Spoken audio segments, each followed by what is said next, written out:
Bismillah ar-Rahman ar-Rahim. Welcome back, followers of the Retired Officer's Journey. We meet again in a new episode. But before we start, I want to quickly mention the app I talked about before, Sendwave. Everything I told you about Sendwave is true. What is Sendwave? It's an application you download on your phone that allows you to send money to your family, especially for those living abroad. You can send money easily, securely, and quickly. To use the app, you need to verify your identity with your passport, ID, or green card. You also request the recipient to verify their identity. Once set up, you can send money without any fees. It's fast and secure. For your first transfer using Sendwave, you can use my promo code Karras, and you will get $10 off. Sendwave is secure, fast, and free. I'll explain more in upcoming episodes. If you need details, write in the comments. Today's episode concerns a crime directly related to traditional craftsmanship, or as we call it in the US, the skilled trades, or artisanal work. The victim was a well-known craftsman. I want to pause here to mention the importance of these trades. Here in America, especially in specialized historical fields, we face a big problem, a shortage of skilled labor. I know many artisans, and their biggest complaint is finding apprentices or young people willing to learn the craft. They fear the craft will become extinct. In many communities, this is a family legacy, passed down from father to son. But if those families stop practicing, the craft dies. It requires patience and hard work. In our story, the victim was a skilled leather craftsman, let's say a specialized shoemaker in the historic district of Boston, Massachusetts. This skill was passed down from his father and grandfather. He was a dedicated worker who raised his wife and 3 sons. The father was a dedicated, hard-working man known in the community. He raised his 3 sons, giving them some education, but the sons refused to join him in the shop.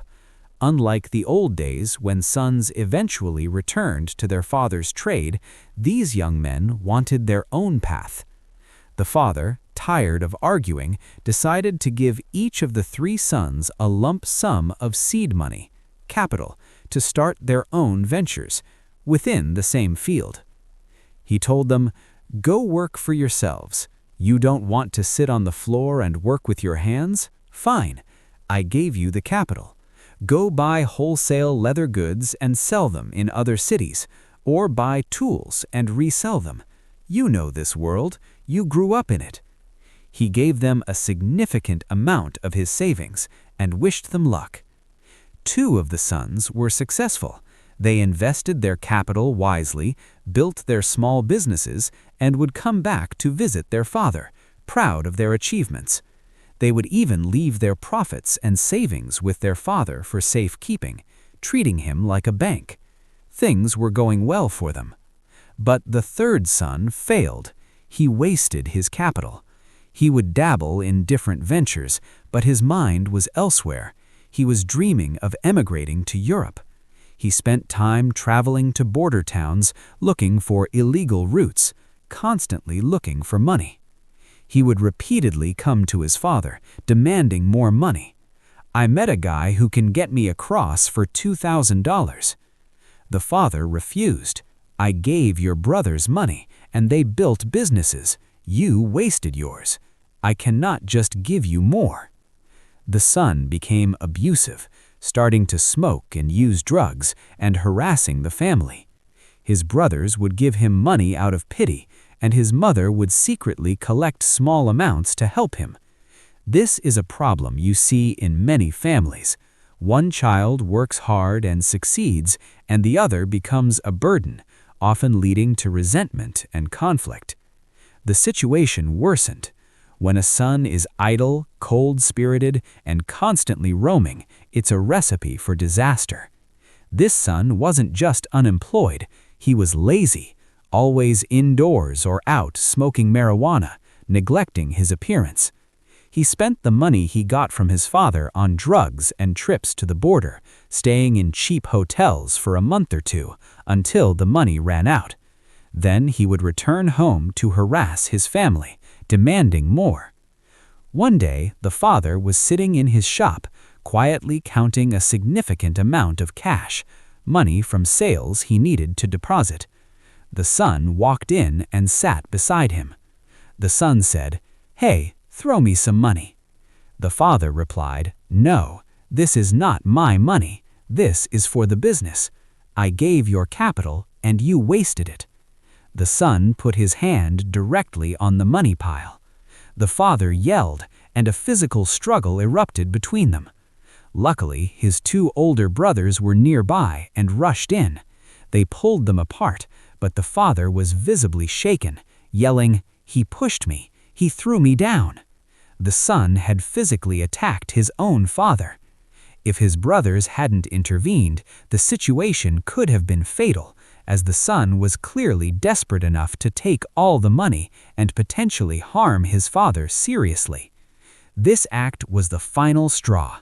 His two older brothers firmly told the idle son, "You are no longer welcome here. We will feed you, but you will not stay in this house." They reminded him that they were the ones working, looking after their sick mother and supporting their aging father. The father, sick and tired, just wanted him gone. "Go find food somewhere else. Just stay away from this house." The son went to stay with another relative. The family, desperate to get rid of him, collectively decided to give him one last small sum of money, about $300, translating 3,000 dirhams, just enough for him to go north to the border and get out of their lives for good. He took the money and his few belongings and left. The neighborhood heard the shouting, and people came out to see what was happening. They supported the hard-working brothers and the father. "He gave you capital and you blew it on drugs. Take the money your brothers gave you and leave them alone." The son took the $300 and left. He vanished for about a month and 20 days. The father, an old man who walked with a cane, had a weekly routine. Every Friday, the Sabbath for his faith, he would close his shop early and walk to his sister's house, the boy's aunt, for a visit and a meal. His path took him past a long, quiet stretch of road near an old, overgrown park, a known, secluded area. One Friday, he left his sister's house a little late. His brother-in-law walked with him part of the way, but they parted ways before the quiet stretch. The old man, wearing his traditional clothes, walked alone, supported by his cane. A group of people coming up the road found him lying in a ditch beside the road, badly injured in the head, but still alive. The attacker, who may have been hiding in the tall grass or behind a monument, the cemetery, waited for the opportunity when the old man was alone. The old man was struck with a sharp, heavy object, possibly an axe-like tool, on the head. What was most disturbing was that the attacker had also ransacked his clothing. They found blood marks on his inner clothing, indicating the killer reached inside the shirt to grab something. The wife and sister confirmed that the old man often carried his day's earnings with him. This was a murder for robbery. The police took the victim to the medical examiner, who confirmed the lethal blow to the head. The question for the police and the neighborhood became, who murdered this poor, gentle old craftsman for a small amount of money? The police launched a full investigation. They questioned the sons and the wife. Everyone confirmed the old man had no known enemies. They checked the archives for similar assaults in that secluded area near the park, but the only relevant case was an old mugging of a girl 2 years prior, and the culprits were confirmed to be elsewhere. The brother-in-law, the aunt's husband, was cleared immediately. He proved he had accompanied the victim and was then seen by a shop owner returning home and staying there. The killer must have known the old man carried cash. Who knew? The family, the brother-in-law, who was cleared, and the third son. But the third son was supposedly far away, up north, trying to emigrate. The police were stuck. No fingerprints, no witnesses, no strong suspects. About 15 days later, the case took a turn. A group of boys were playing soccer in a deserted field near the old cemetery. The ball was kicked hard and landed inside the cemetery walls. A boy went to retrieve it, and there, partially hidden, he found a small axe, hatchet. It had a distinctive red handle. The boys, knowing the recent murder where the old man was struck in the head, immediately suspected the axe. They called the police. The police secured the scene and took the axe. Could this be the murder weapon? The police asked the Hodges sons to view the axe. One of the sons exclaimed, "That's it, that's ours. This is 90% the one from our house." The police were skeptical and asked them to search their home again, making sure the mother wasn't hiding it. The two successful sons and the mother searched everywhere. The mother confirmed, "Yes, this is ours. I remember the marks on the handle. It was always kept in the house." For traditional Moroccan women who manage their homes meticulously, recognizing a common household tool is easy. The axe had left their house. The main suspect was the third son, but he was believed to be up north. The police asked the brothers if they had a way to contact him. One brother admitted he occasionally spoke to him. They asked the brother to call him. The brother called and asked, "Where are you?" "I'm in Tangiers, trying to arrange passage." "What are you doing? How are you?" The brother had to break the news. "Our father passed away." The son was shocked. He was not notified of his father's death because the family, disgusted by his actions, had cut him completely off. The police ordered the son to return immediately for questioning.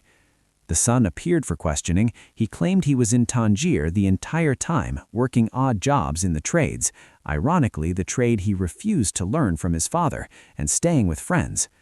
The police asked for the details of his employer up north, a small craft shop owner.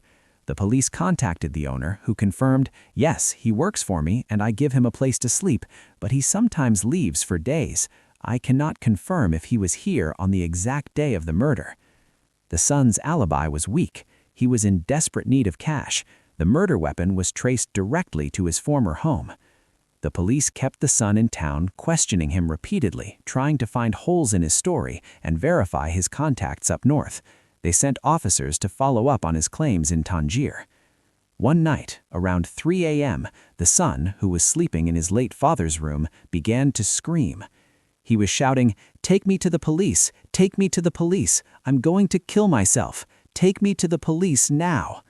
His brothers and mother woke up and called the police, who arrived immediately. The son, still yelling, demanded to speak only with the lead detective who was investigating his father's murder. The detective was called and arrived, still in his traditional night clothes. The son, seeing the officer, immediately confessed, "I killed him. I killed my father." The son broke down and explained everything. "That day when I left, I took the axe with me. I knew my father carried cash. I stayed hidden nearby, watching him. I waited 2 days until I saw him go to his sister's house. I knew he would walk back along that secluded road. I waited ahead of him, hidden. When the path was clear, I attacked him from behind, struck him, pulled his outer clothes up, took the money, $650, and fled north that night." The reason for the confession? "My father keeps appearing to me at night. He stands over me asking me why I did this. I can't sleep. I'm going crazy. I need to go to prison." The police were not surprised. As the detective notes, this phenomenon of a killer confessing due to an overwhelming psychological burden, often referred to as God's compulsion or the weight of guilt, is not uncommon. The mind cannot bear the secret, forcing the truth out. The motive for the murder was a mere $650 that the son needed to flee the country. The hard work of his father, the calloused hands, the back pain from sitting in the traditional position for 40 years to preserve his trade, all led to this brutal, petty robbery. The son was arrested and eventually sentenced to life in prison. This tragedy highlights a crucial lesson. We have seen this pattern before. The boy who refuses honest work, rejects his family's legacy, and becomes obsessed with easy money or a perceived better life abroad, leading him down a destructive path. The father, an honest artisan who only knew his craft, tried everything to help his son, even giving him the capital. But the son refused the honest path, and his desperation resulted in parricide. We must never reject the value of honest labor and trade. We must teach our youth to respect the trades and to stay away from the darkness of desperation. Thank you for following the retired officer's journey. I remind you once more about the SendWave application. It is secure, fast, and free.